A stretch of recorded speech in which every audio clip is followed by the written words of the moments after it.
Don't get spooked and don't run away. It's the Crafty Cult back at you.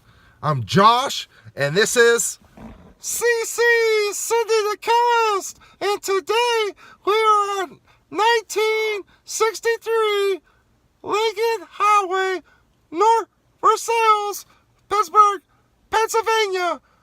FullPint Brewery. That's right, FullPint Brewery. And today we have Barrett, the brewmaster, who is going to let us into his lab and let us get an opportunity to taste the best samples he has coming out in a couple weeks and for the summer as well. Who's thirsty out there? As you can tell, Josh, I'm super thirsty. I'm skin and bones. That's right, I'm thirsty too. Let's go in to see what Barrett is in here and what he has to brew. I'm ready. Are you ready? Born ready. Me too. Time to go. See you inside. See you inside.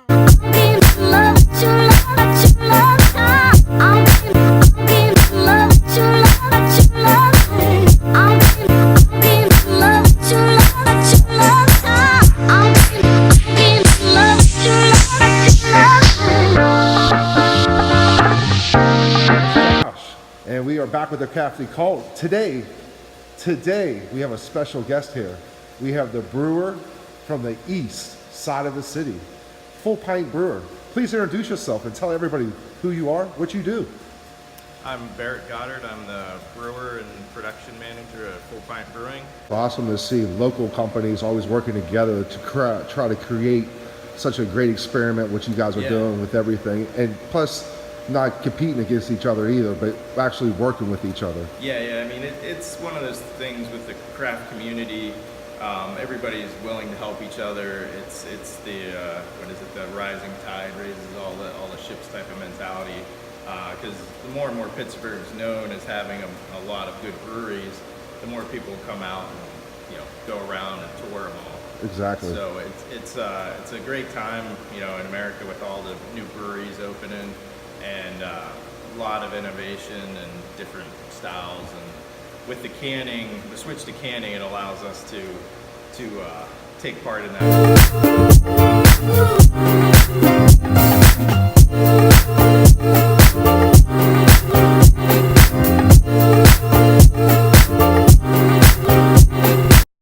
So Barrett has told me and the Crafty Cult members out there that he has a new product that he's coming out with next Saturday.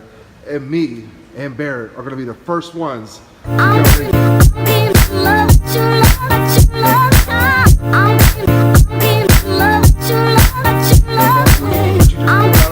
is this? So this is Rye Rebellion. So it is a Rye Imperial Stout. So we use, I think it's 4 different types of rye. We use regular rye malt, crystal rye malt, which is rye malt, but it's been kilned a little to give it some color and flavor.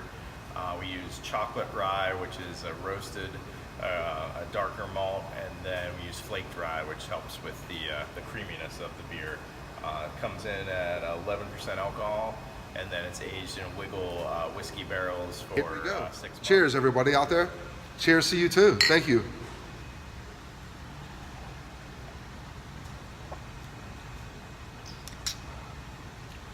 Man, that's really smooth. Yeah, it's full-bodied. You've got a nice roasted character to it, and then you have it's not an overwhelming whiskey character. I think it's a nice level that it's not going to overpower you. Yeah. For 11%, it goes down pretty smooth. Pretty smooth. Jesus, 11%. I don't even taste this. Incredible. I really appreciate you let me come out here. Your hospitality. Definitely. And thank you to all the Crafty Cult members that are out there in the world. We're taking over. However it's spelled, it doesn't matter. We're spelling it FullPint. Man, is it delicious. Make sure you come out.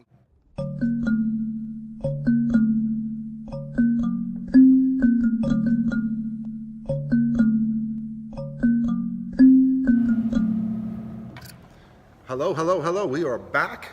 It's Barrett and Josh. And please, let us know what would you let us taste today. So this is Hopism. This is our Imperial IPA that we released last month.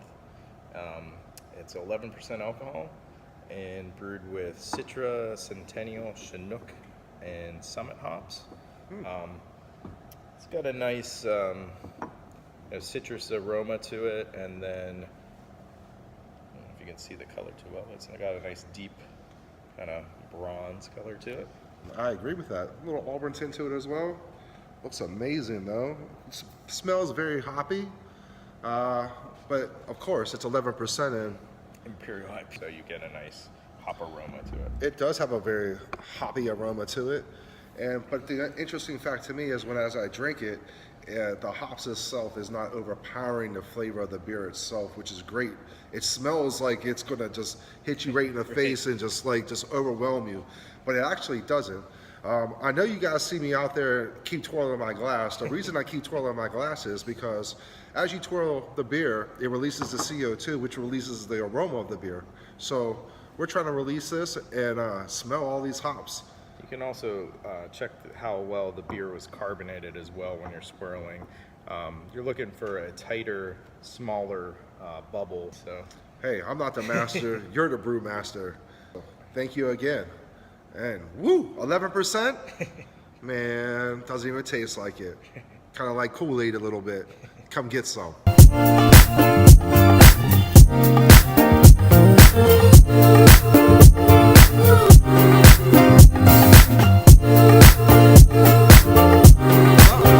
next selection is going to be?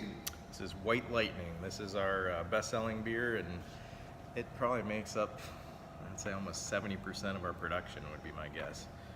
So it's a Belgian white ale brewed with orange, coriander, and grains of paradise. So coriander and orange, like a traditional Belgian white, but then we also have grains of paradise, which I mentioned over when we were with the cans, is a African pepper that's kind of like a cross between pepper and has kind of a little bit of mint, and when you crack it open, it almost has like a coconut aroma to it. But we only put about a pound of that into like a 30-barrel batch. So I mean, it's a real subtle flavor. It's not going to be overpowering. It kind of smells like cloves a little bit. I don't know about coconut. What do you say, coconut? Right. I heard you also say paradise, and I hope this takes me to paradise. Cheers. Yep. White Lightning. It's hitting. Come get some. He finishes. He's so fast. I'm a professional. I'm not that fast yet. I'll get there. Don't worry.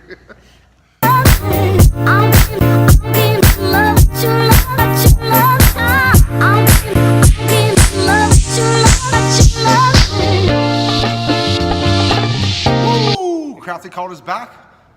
I'm Josh. This is Barrett. And today he's letting me taste. This is all in amber. Okay. So it is an amber ale, and it has just enough hops to balance the sweetness.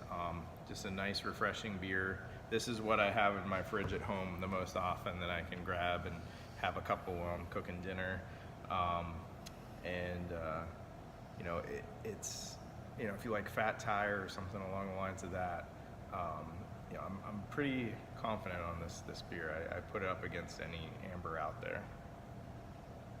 That's a bold statement there. So people who like Yingling can enjoy it.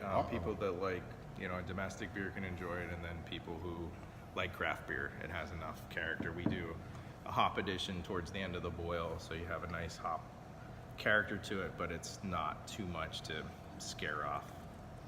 Now, as you can see right now, as I keep turning it, I'm having tons of head. I hope that continues on my day as well. Go ahead for a smell. Yeah, mainly malt aromas, just a touch of hop aroma there. Just a little bit, nothing crazy. As you can see, the look itself is a little dark. Yeah, it's an amber, you know, it's got a nice color to it. Nothing crazy. Like you said, kind of looks like a Yingling somewhat. Yeah, probably just a hair darker than Yingling. It is. Right around that, you know, Go for the taste. Fat Tire level. Cheers.